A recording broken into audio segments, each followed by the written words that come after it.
Morning all, welcome to Q&A again. Right, straight into it. Right, before we go, I did that job to Liverpool.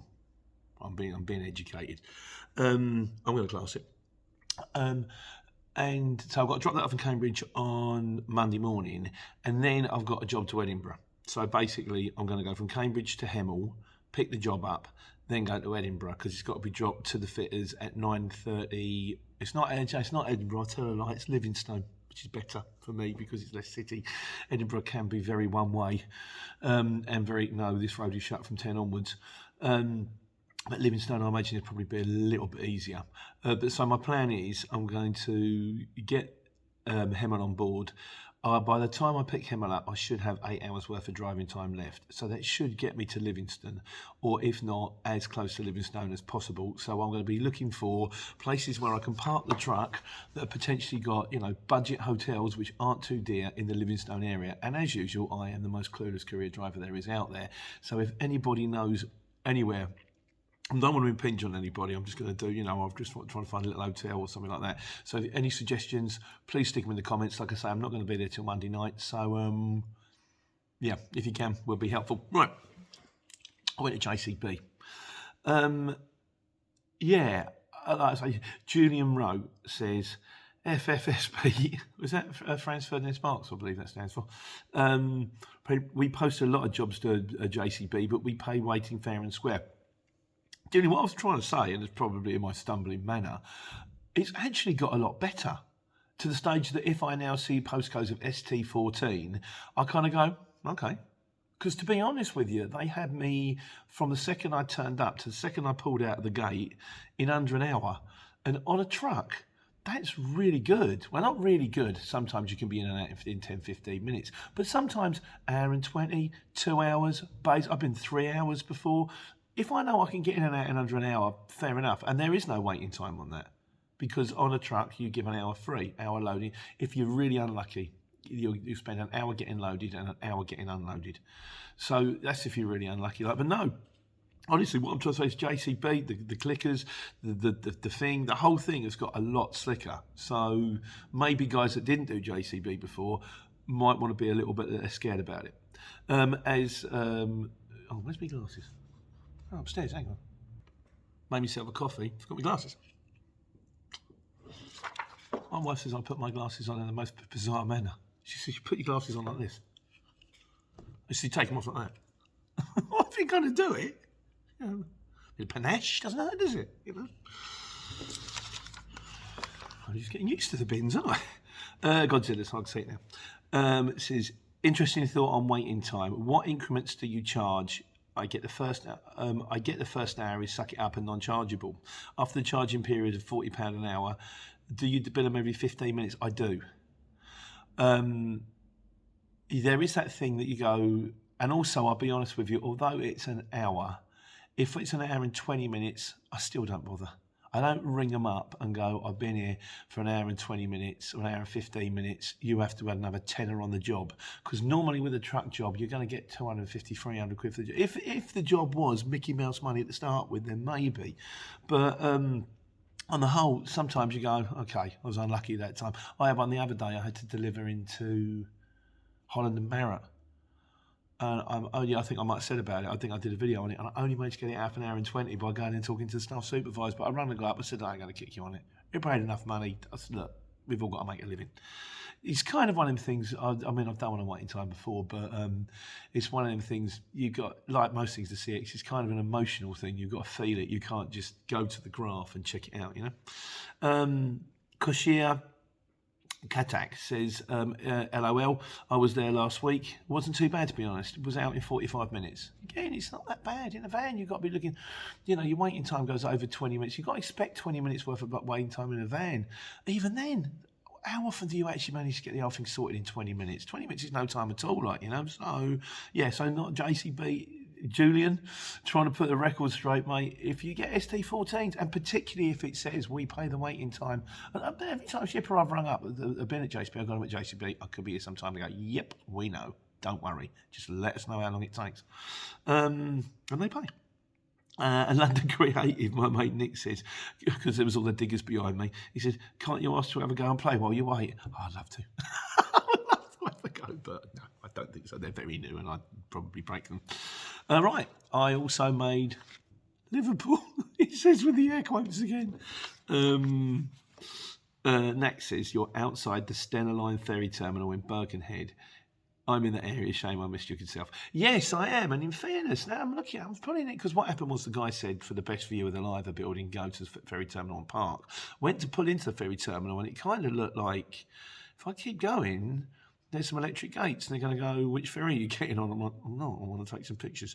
And then there's the other side, coming out, there was some police-looking people in high-visibility jackets with long-lined mirrors looking underneath trucks. And while I'm shooting that video, I'm thinking, I'm here in a truck with the hazards on at the entrance to a ferry terminal with a camera in my hand. It probably doesn't look very good. Better do this quick. And then, of course, didn't. Benny Hill says, oh, yes, we're all Birkenhead. That clock tower behind you. Admittedly, when on the video I pointed to it, it looks tiny. But when I was there, I could proper see it. I could have put it on one of the Zoom things and flipped the camera over, but I was in a hurry, apparently. That clock tower behind you. Before 2009, German submarine Type 9 was nearby on the pedestal before they moved it in the Museum of Wolsey. Liverpool's waterfront is great. From the Liver building to the end of Otterspool Promenade is 7.5 kilometres along the riverside if you like walking. Yeah, that's where I really want to be.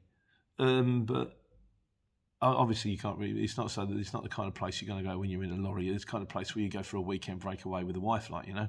But it wasn't just nice to see it. I know I'm not there. But the truth of the matter is, I have been to Liverpool before, but it was like it's a distribution centre. Drive into distribution centre, drive out and go, oh, I've been out. And I thought, well, I've been to Liverpool. That's not what I wanted to kind of see it. It's a bit like going, I want to see London Bridge. And then you get to London Bridge and you go, that's not London Bridge. That's rubbish. It's just a bridge. I know you mean Tower Bridge. I just wanted to see it, you know, and I got to actually see it. I might not have had my feet in Liverpool, but I could see it. And I have had my feet in Liverpool, so I'm chalking it out as a win. Matt Palmer says, not far from there. Safe journey south. Thanks, Matt. Tony Stark says, I hope you aren't classing jerking a bed as Liverpool, Pete. Didn't know what jerking a bed was until John Franklin says, sorry to disappoint you, you're not in Liverpool, you're in a little area that no one likes called Birkenhead. Somebody likes it. I liked it. Okay, the guy in the warehouse was surly. Can I have that, mate? And a mask coming here. Fine, I just can't get it. It's fine. But I was happy to be there. I wasn't there for very long, but I was happy to be there. David Winter, because there's also other things on the list. Like I said, is it Paul? Not Paul Toole, but Paul Isaac, where the Fisherman's Friends, they sing every Friday night. Not I'm going to be there on a Friday night. That's them folk mob, you know, I quite like them. And there's other places, but Dave, also Nick at London Creative, did he put that one on there? Yeah, he did. David said, I always fancy seeing the houses from Banamory, the painted houses in Banamory. Might have seen them, not sure. Can't remember. And London Creative said, you missed the opportunity to take a shorts video if you hadn't wintered so much. Yeah, it's my story of my life. Have you seen Port Merion, where they filmed The Prisoner? No, but ironically enough, I read this comment, and as I was driving through Derby, and this thing came up Port Merion, I kept looking at it going, I'm sure Port Merion's in Wales. I don't think it's here. Apparently there's a pottery firm I think in Derby called Port Merion or Pottery something. But no, again, Port Merion can go on the list. Cheers.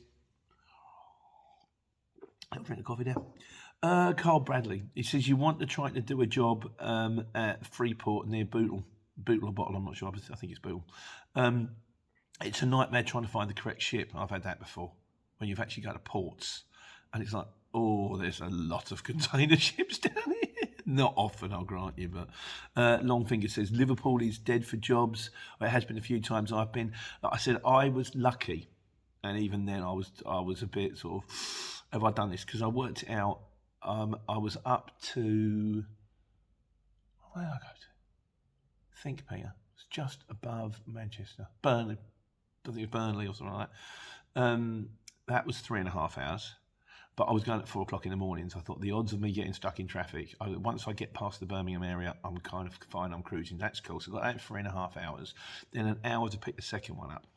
That was 4.5 hours, and then an hour to get home. That was 8.5 hours. Sorry, 4 hours to get home. That was 8.5 hours. But because with traffic, etc., that turned into 9 hours 20. But all it would have taken is one major bang or one major traffic jam, and you're like, oh, I'm in trouble here. So I was lucky. The reason I'd done it is because I didn't have a distance to pick up in the morning. I was already loaded, and I knew I was coming straight back to base.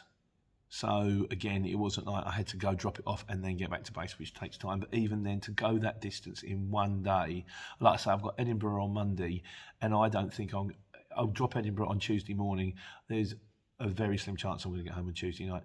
There's a much better chance that I'm going to have to go staying out again Tuesday night, get home on Wednesday. But they're paying. If the job pays it, it pays it. And finally, the consular just made me smile. Now, bear in mind, I'm just reading this. He said, you wanted to go to Liverpool. Asked the mechanic to check the exhaust fumes. I'm getting in the cab. I'm guessing Tinginel was my... He said, I'm guessing the fumes are getting in the cab. I wanted to go. He said, Tinginel was my bugbear. Now, I think this has got to be a Holy Grail reference, because he says, I want to see King Arthur and Merlin and some moist... Oh, it's a King Arthur thing, isn't it? And some moist and bint throwing a sabre from lake. That's no... what did he say? There's no basis for an autonomous democracy. Something like that, I don't know. And then one day it happened. So he wants to see the seat of King Arthur, which apparently is Tintagel. I don't know. I thought it was Avalon. Was that where he's buried? So I got a delivery right next to it. I was expecting to see hills steeped in history and medieval field patterns, ravines waiting to suck the initiative and drama out of a stormy seas. I was expecting to see some kind of subnatural lights of mist. I love this. You should be writing, mate. Threading the clouds and rolling past just the call of a raven to distill the chill and silence of the place. I wasn't expecting a sodden place to be flat and full of holiday homes and a castle to be at the top of a bit of a crease in the ground. Very anticlimactic, but beautifully written, may I say. Fantastic.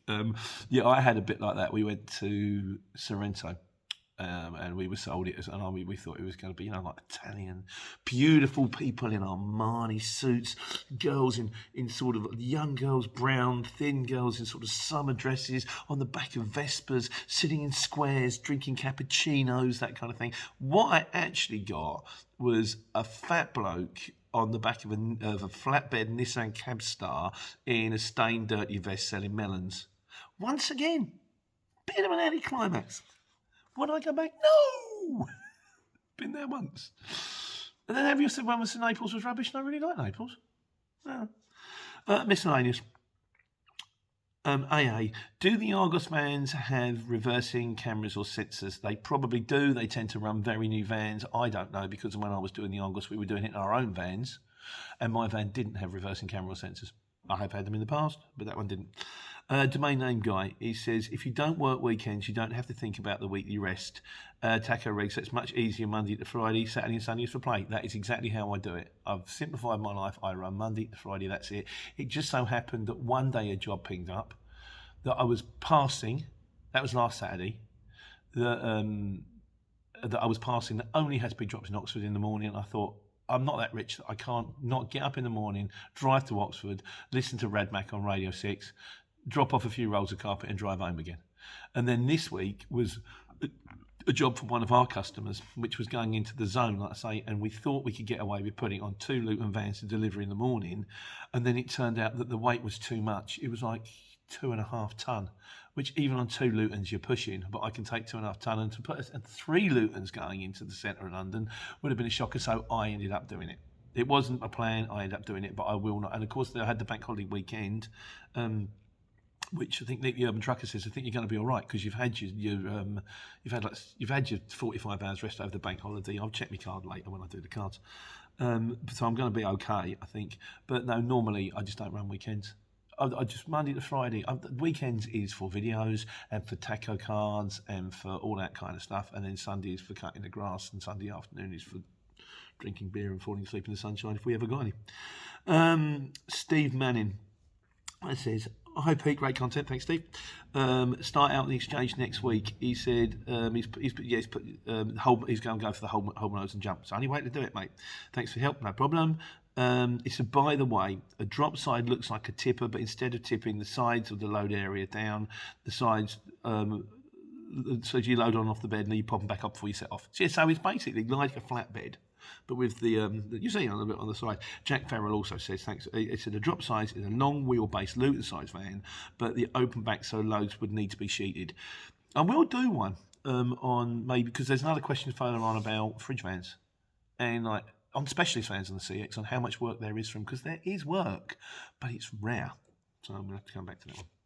Nick, who's a new guy, who seems to be commenting quite a bit on the channel. Hello, Nick. Thanks for the channel. If doing jobs on the CX in a small van at say 65p per mile, what would you charge the end user for customer jobs? That wasn't very clear, was it? I would say as much as you possibly can. Now, Dave, guitar player Dave, my mate, he says, nicest guy I've ever met, Dave. He said when I was with the courier firm, they would charge the customer the price. I would get 55%, and 45% was theirs. When the shipper gets a job, he must be getting a cut. Therefore, if you're going direct to the shipper, you should get the cut also. There's plenty of those who work for nothing. It's one of his phrases. The truth of the matter is you charge the end user whatever you can. If you're lucky, you'll get double money. So if you're going to move the jobs on at 65, 70p a mile, you could be charging them 140, 150 a mile. If you're lucky. Some people might be charging £2 a mile. I know Stobbards in trucks, I don't know, that they were charging £1 a mile, but they were charging £1 a mile from where the truck is based to the collection point, to the drop-off point, and then back to base. So if you work that one out, it's going to be more like £2.50 a mile, which is still relatively cheap.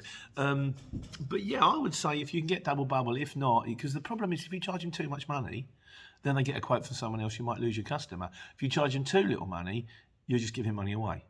So it's trying to find the happy medium in between. And like I say, I wish I could give you a graph, but I can't. But normally I would say between a third and a half is probably about right. Between a half of what you charge, well, half of what you move the job on for, and 100% of what you move the job on for. So say, for example, the job is worth 100 quid. You would want to charge your end user between 150 and 200 quid. I think. Knack. Good pick again. Thanks again for the comments. These are great comments, by the way, Knack. Is there anyone out there on the CX running in an electric van? And also, Nick at London Creative said, are there any women drivers out there on the CX? And do they get the same kind of money? Electric vans are more like an Amazon thing. They just don't do the distance. And on the CX, you kind of need to be able to do the distance. And also, they could be really, really expensive. So I don't think we're going to get many takers on that. But if we are, please let me know. And as for women drivers, yeah, there are women drivers on the CX. If you are a woman driver and you're on the CX, any comments and feedback would be useful. I'd like to be able to pass it on. All right. Kashir Katak says, I agree with the others on here. Having to post PODs where everything nowadays is digitalised is just silly. Yes, it is, but it is the way it is. So we have to do it. One of the firms near us, the way I work it, when I finish doing what I do is I'll do this video, I'll start uploading it, then I've got to go up the yard, and I've got to pick the PODs out of all the lorries and read the cards out of all the lorries. Then I post the PODs. Then I come back and check the cards to make sure that everybody's been playing the game, which they always have been. And then I have to edit the videos, and that's how Saturday goes. But because, so say for example, one of the jobs I did on Monday, that POD doesn't even get posted into the office until Friday, till Saturday. So it doesn't hit the office until Monday morning, which means it might not get to the shipper until Tuesday, Wednesday of the following week. So that's like 10 days. Which is, in my mind, is acceptable. But I have had shippers on the phone before going, you've done a job for me Monday, where's the POD? My customer needs it. And I'm like, give us a chance, mate. But yeah, so much as we might not like the fact that paper PODs exist, they are still very important to many people. So, and bear in mind that if you don't get them across, there's a good chance that there's a better than average chance that you won't get paid. So much as we live in the 21st century, until the 21st century catches up with everybody else, we're just going to have to walk at the speed of the slowest man. That's the way society works. If you ever see there's a thing, Jim Jeffries on gun control. It's one of the funniest things I've ever seen. It's absolutely brilliant. He's an Australian comedian, so if you get the chance, and he says that he makes that point in the in the whole sketch. He says you have to walk at the point of the slowest in society. That's just the way it goes. Godzilla's. Oh yeah, because he said about insurance. I don't think that's dear. He said he's right. Now this is Godzilla's, and if anyone can help him, please do. 50 odd, super clean license, no claims, medical, no points. Live in a village near Birmingham. Trucks in a hamlet not far away in a secure compound. Still getting quotes for £4,000. The 7.5 tonne is cheaper, but not much. He says, I think the thing that's doing you is it's the lack of no claims business insurance. We've got like 9 years. Al had it on his van before and managed to transfer it, and I think that might be why we're getting quotes. I mean, we have to reinsure the trucks this week. We're talking about 1,500 quid, but we've got 9 years no claims bonus, and hopefully soon we're going to be able to turn that into fleet, and I'll be able to drive an 18-tonne, be a big boy lorry driver. Still hunting around. Sadly, it takes nearly an hour to get a quote through. Do BCD, and he says you want to split the 50 quid, mate. I tell you what, if you can keep the 50 quid. I will send you a cheque.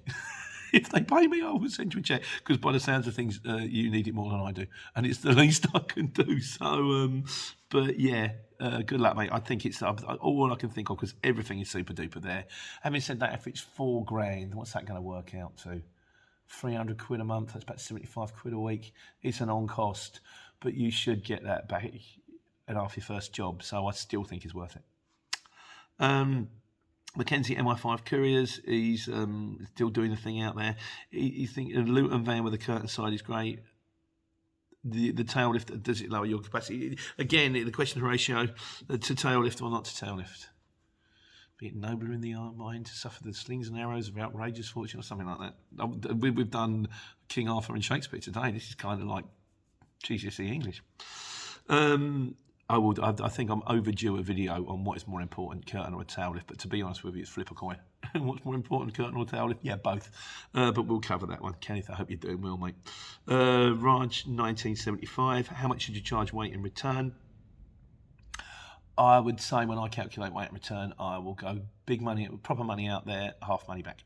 So if I can go out at 250 and I can pick a job up and coming back, yeah, in distance, because you've got like I say, you know exactly where you're going back to, so you're not going to waste time trying to find the place, and you're not going to waste a load of time getting loaded, because you're there on site. So it's not like you have to drive an hour to pick the same one up. So I would normally quote weight or return. If I was quoting, say, 120 in a van going up there, I'd might be quoting 70p coming back.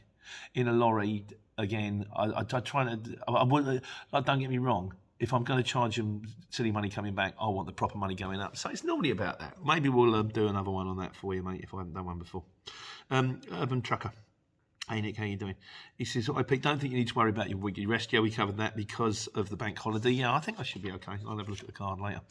Yorkshireman's Daily Grind. It's true about the tacos. I did one, and Nick put me straight on that, because I did one, and it was up briefly about moving the lorry on brake, and he said, mate, you cannot move your lorry on brake. The letter of the law says even if you clean your mirrors, you can't. And I don't want to mislead anybody. I know that the taco does it, and also for some bizarre reason, I swear the guy on my CPC told me, not that I do, but the guy on my CPC told me that you had that 1 minute rule. So that's why I did the video, but I'm putting that one to bed, because I don't want to put anything out on his channel that's going to cause anyone to come unstuck. I mean, I'm clueless anyway, and you really shouldn't take my advice, because it is wrong, or if not largely inaccurate.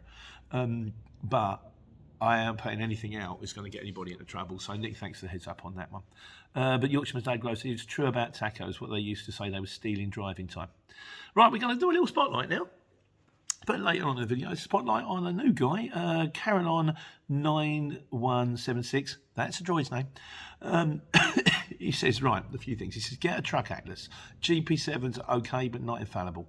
This is true. The only problem is with a lot of jobs on the CX is you get them on the hurry up. It's not like you get them the night before and you have time to sit and plan and look on Google Earth and see where it is. It's like the jobs come through. And for me, particularly in the puddle jumper, 98% of the time, Waze works faultlessly. Sometimes you go, whoa, that bridge is too low. Or like, whoa, where'd that height restriction come from? Or that width restriction. But particularly now I'm not going into London, which was a big problem because width restrictions and bridges everywhere is kind of scary. It's not an issue for me, but you're right. If you're going to be running properly and if you're going to be able to plan your jobs, the truck atlas is the way forward. He says this is the way he works with the tramping. He said, I follow the pilot's rule, 8 hours between bottle and throttle. If there's a knock on the door where your curtains are closed, normally it's a lady of the night. I've not had that. To be honest with you, if I did, I think I would be terrified. I think I'd probably be more scared than if there were 3 guys standing there holding baseball bats. I'm like, oh, how do you politely say no, thank you? I don't even know how it works. It worked for a little while, and then it stopped. VAT. They don't register you. Oh yes, we're still on Cameron 9176. They won't register you unless you have been trading previously. I have a VAT registered limited business. I had to fight them to get a number. He says, don't get your calculations wrong. Double checking before you submit. The whole business, the whole model is never to make a profit.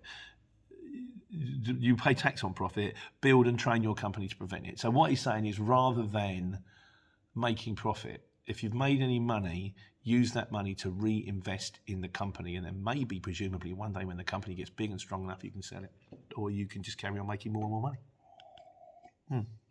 That's things like Alan, the accountants, deal with. I just drive a truck. He says, I find the charges for the CX a bit steep. Yep, so do I. I suppose you make your money back, but if the work is tailing off, what is to attract others to join? It could potentially go to such a flooding marketplace that people will skip over for cheaper free job finder and the CX will start to collapse. It could. It hasn't yet. I've wondered why no one has brought out competition for the CX, and they haven't. I mean, there's a few out there, but they're all a bit Mickey Mouse. And the other thing is, the more vans that join the CX, the more...